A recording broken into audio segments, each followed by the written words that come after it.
Oh, thank you. Well, this morning you kind of inspired me. I have a whole list of stories that I have in my brain file because I'm old and I have experienced a lot of life, so I get to have a lot of stories. So this morning you talked about your birth, and I thought maybe I would tell you a little bit about my birth. Um, I'm kind of titling this as an explanation of why I've always been a happy person, even though I've had trials. When I was born, my parents my father always wanted 15 kids, and my mom didn't really want that many. And so they had their first child, and he was the cutest little kid you ever saw. My mom would put a wave in his hair every single day before I went to school. And he was just a really cute kid, wonderful man. And then she had my sister Deborah, and had a fall and during her pregnancy, and Deborah only lived about an hour, which was pretty traumatic for her. And then her next child was also a girl. Her name was Kathleen, and tragically, at 7 months old, she swallowed a thumbtack, which just about destroyed my mother. At the time that Kathleen passed away, she was pregnant with my brother Greg, who is just above me. And he ended up being born early at 1.5 pounds because of the stress that she'd gone through. And luckily he survived, and he's a very healthy, very robust man now. Then I was born. And I was told when I was born that I was born with bugs in my blood. Now, I told people for years I was born with bugs in my blood. My father told me it was rickets, and my mother told me it was bugs in my blood. So I didn't really know what rickets was. And so I told people this, and one day someone pointed out to me that I was not telling the truth. I was telling my truth, but I was not telling the real truth. So anyway, when rickets is a vitamin D deficiency. And so I was born in Iowa, and it gets cold there. And the doctors told my parents the only way to save my life was to move to either Florida or California. Well, they didn't hesitate. My mom did not want to lose another daughter. She couldn't bear it. So they sold, I still have the advertisement in the newspaper where they sold everything they owned, packed up. By this time, I was 2, and my brother Roger was already born. My mom had kids, one right after another. And she was pregnant with my next sister, Karen. So they packed everything up and moved to California. And my father was a barber, and they had really, they were not very wealthy. My father didn't make much money as a barber. My mother had my sister Karen, went on to have my sister Rose. And when I was 6, she left. When I was 6 years old, she had her 9th child, and he passed away as well. And something in my mom's brain just kind of said, this is it, I'm not doing this anymore. So she left the 6 remaining kids with my father. And my father was a very patient, kind-hearted, quite an extraordinary man. He raised us 6 kids in the 60s when no other man was a single father. And he treated us as though we were all the most important person in his life. And that's kind of hard to do when you have 6 kids, but it wasn't hard for Dad. He didn't seem to have trouble with that. He also made it impossible for us to forget that we had a mom, because he made a great point every single day to take us to see, every single Sunday to take us to see Mom. Now, Mom was an alcoholic by then, and she worked in a bar, and she'd get home in the middle of the night and be wanting to sleep late on Sunday mornings. And every Sunday morning, right after church, Dad would march all 6 of his kids to her house, and we'd be knocking on the door, and we'd knock and knock and knock until she opened the door.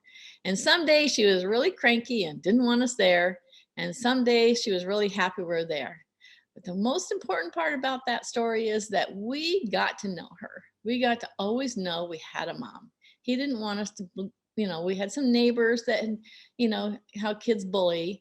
Neighbors teased us that we were, our mom left because we were such bad kids, which we weren't.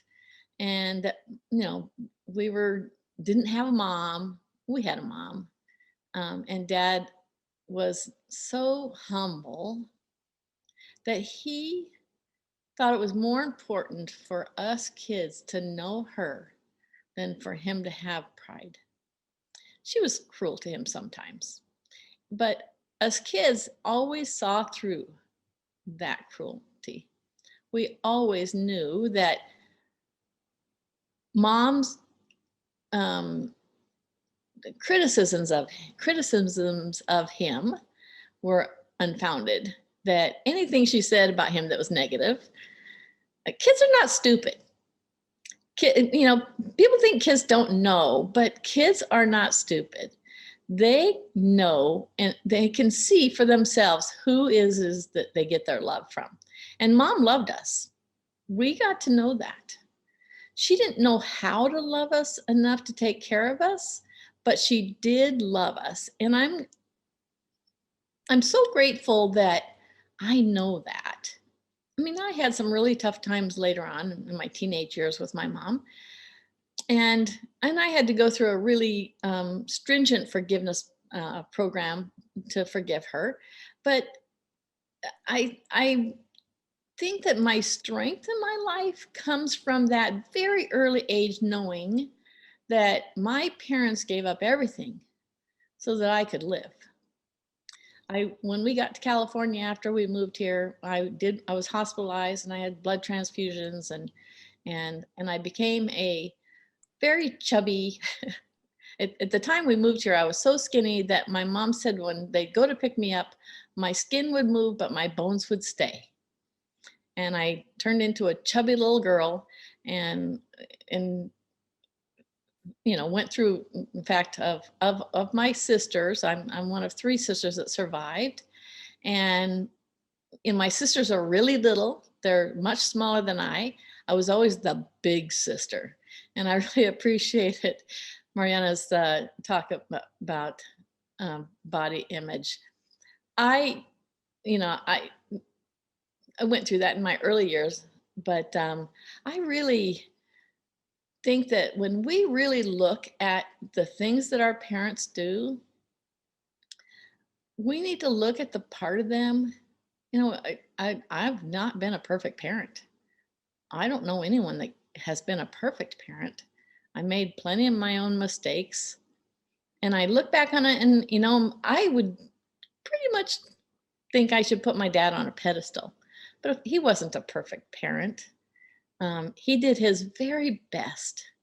And that's what made him perfect to me. And an interesting thing is, of the 6 surviving kids, all of us have the exact same opinion. We do not differ in any way, shape, or form about how we feel about him and what he did for us. My mom went on to have her 10th child with my stepfather. And when they got divorced, I went to live with them.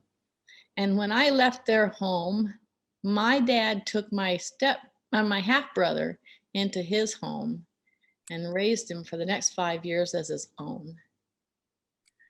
That's an extraordinary man.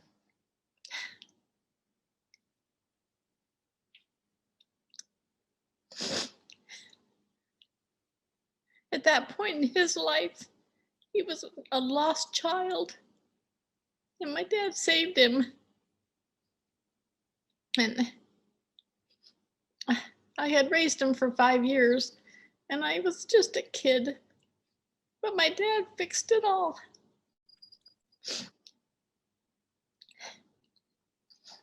And as I said yesterday, when my dad was ready to pass, I told him, "You promised me you're going to live to be 100.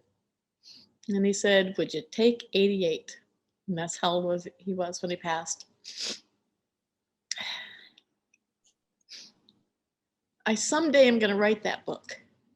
I don't have permission from my siblings because they don't want it told, but that day will come when my dad's book will come. And it's going to be a book about how to be divorced and have happy children. We were so happy. We were so poor, but we were so happy. We had love in our life.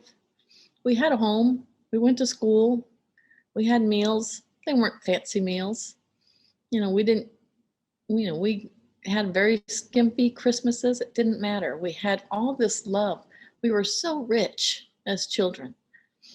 And I am never going to forget what a blessing that was and how much gratitude I feel from my dad and my mom, because it took both of them.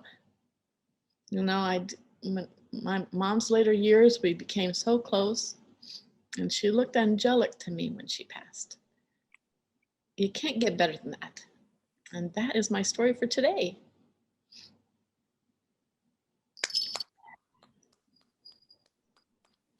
Thank you so much, Geri. Wow. You have a lot of stories in you, a lot of books in you.